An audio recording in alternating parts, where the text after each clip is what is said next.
కేంద్ర ఎన్నికల సంఘం ప్రధాన కమిషనర్ జ్ఞానేష్ కుమార్ తొలగింపు అంశం ప్రస్తుతం దేశ రాజకీయాల్లోనే పెను సంచలనంగా మారింది. ప్రతిపక్ష ఇండియా కూటమి ప్రవేశపెట్టిన ఈ అవిశ్వాస తీర్మానం పార్లమెంట్లో వాడివేడి చర్చకు దారితీసింది. ముఖ్యంగా పశ్చిమ బెంగాల్ మరియు బీహార్ రాష్ట్రాల్లో ఓటర్ల జాబితా సవరణ ప్రక్రియలో అవకతవకలు జరిగాయని అధికార పార్టీకి అనుకూలంగా ఎన్నికల సంఘం వ్యవహరిస్తుందని తృణమూల్ కాంగ్రెస్ నేతృత్వంలోని ప్రతిపక్షాలు తీవ్ర ఆరోపణలు చేస్తున్నాయి. ఈ నేపథ్యంలో ఆంధ్రప్రదేశ్ చెందిన వైఎస్ఆర్ కాంగ్రెస్ పార్టీ తీసుకోబోయే నిర్ణయం ఇప్పుడు జాతీయ స్థాయిలో చర్చనీయాంశమైంది. సాధారణంగా వైఎస్ఆర్ కాంగ్రెస్ పార్టీ జాతీయ రాజకీయాల్లో కీలకమైన అంశాలపై ఆచితూచి వ్యవహరిస్తుంటుంది. గతంలో అనేక సందర్భాల్లో కేంద్ర ప్రభుత్వానికి మద్దతుగా నిలిచిన దాఖలాలు ఉన్నాయి. అయితే ప్రస్తుత పరిస్థితుల్లో జ్ఞానేష్ కుమార్ తొలగింపు తీర్మానానికి వ్యతిరేకంగా వైఎస్ఆర్సీపీ ఓటు వేయాలని నిర్ణయించుకుంటున్నట్లు రాజకీయ వర్గాల్లో ప్రచారం జరుగుతుంది. రాజ్యాంగబద్ధమైన సంస్థల స్వయం ప్రతిపత్తిని కాపాడాలని రాజకీయ కారణాలతో ఎన్నికల కమిషనర్ను తొలగించడం ప్రజాస్వామ్యానికి మంచిది కాదని వైఎస్ఆర్సీపీ భావిస్తున్నట్టు తెలిసింది.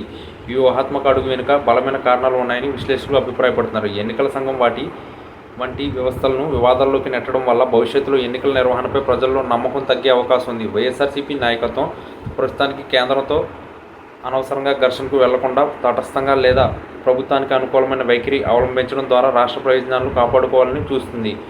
జ్ఞానేష్ కుమార్పై వచ్చిన ఆరోపణలు కేవలం రాజకీయ ప్రేరేపితమైనవని, సరైన ఆధారాలు లేకుండా ఒక ప్రధాన అధికారిని తొలగించడం సరికాదని పార్టీ అంతర్గత వాదనగా వినిపిస్తుంది. మరోవైపు పార్లమెంట్లో సంఖ్యాబలం పరంగా చూస్తే ఇండియా కూటమికి ఈ తీర్మానాన్ని నెగ్గించుకోవడం అంత సులభం కాదు. ఇలాంటి సమయంలో వైఎస్ఆర్సీపీ వంటి పార్టీ మద్దతు అధికార ఎన్డీఏ కూటమికి నైతిక బలాన్ని ఇస్తుంది.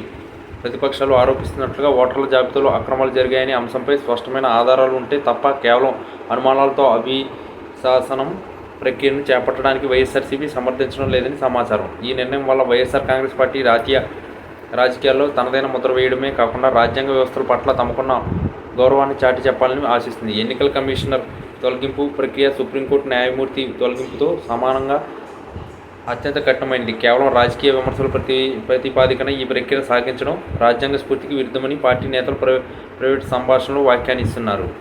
రాబోయే రోజుల్లో పార్లమెంట్లో ఓటింగ్ సమయంలో వైఎస్ఆర్సీపీ అధికారికంగా తన గళాన్ని వినిపించనుంది. ఈ పరిణామం అటు కేంద్రంలోనూ ఇటు ఆంధ్రప్రదేశ్ రాజకీయాల్లో ఎట్లాంటి మార్పులు దారితీస్తుందో వేచి చూడాలి.